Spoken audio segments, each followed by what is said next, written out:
Andreny vaovao azo mena mahakasika ilay rivo-doza ava any amin'ny distrika Marlambo no nisy ao foibe tamin'ny 7 ora maraina teo ary mizotra manodian'ny mianatsimo amin'ny hafaingan-dapandeha 420 km isan'ora 510 km isan'ora ny tafiditra entiny ary mitondra rivotra 570 km isan'ora. Tsy mbola misy fivana kosa ny filazana loza ho azy fatra sy distrika Nara izany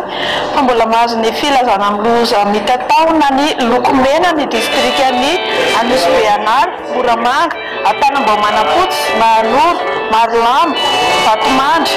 Vohibinany, Brickaville, Ifanadina, Ikongo, Manakary, Mananjary, Nosy-Varika ary Vohipena. Filazana miloko mavo kosa na ny loza manambana ao amin'ny distrikany Ambohidratrimo, Andramasina, Antananarivo Atsimondrano sy Avaradrano ary Antananarivo Renivohitra, distrikany Manjakandriana, Arivomamo, Ambatolampy, Antanifotsy, Antsirabe, Voalozy faharoa, Betafo, Ambositra, Fandriana, Manandriana, Befotaka, Farafangana, Midongy Atsimo, Vangaindrano, Vondrozo, Ambalavao, Ambohimasoa, Fianarantsoa-Voaloha, Isandra, Lalangina, Vohibata, Iakora ary Ivohibe. Filazana fanairana kosa na ny loko maitso amin'ny distrikany Amboasary Atsimo, Betroka, Taolaniaro, Bekily, Beloha, Ambovombe Androy ary Tsiombe. Filazana fahamailonana ny loko manga ho amin'ny distrikany Antalahy, Mandritsara, Tsaratanàna, Andilamena, Ambatondrazaka, Amparafaravoa,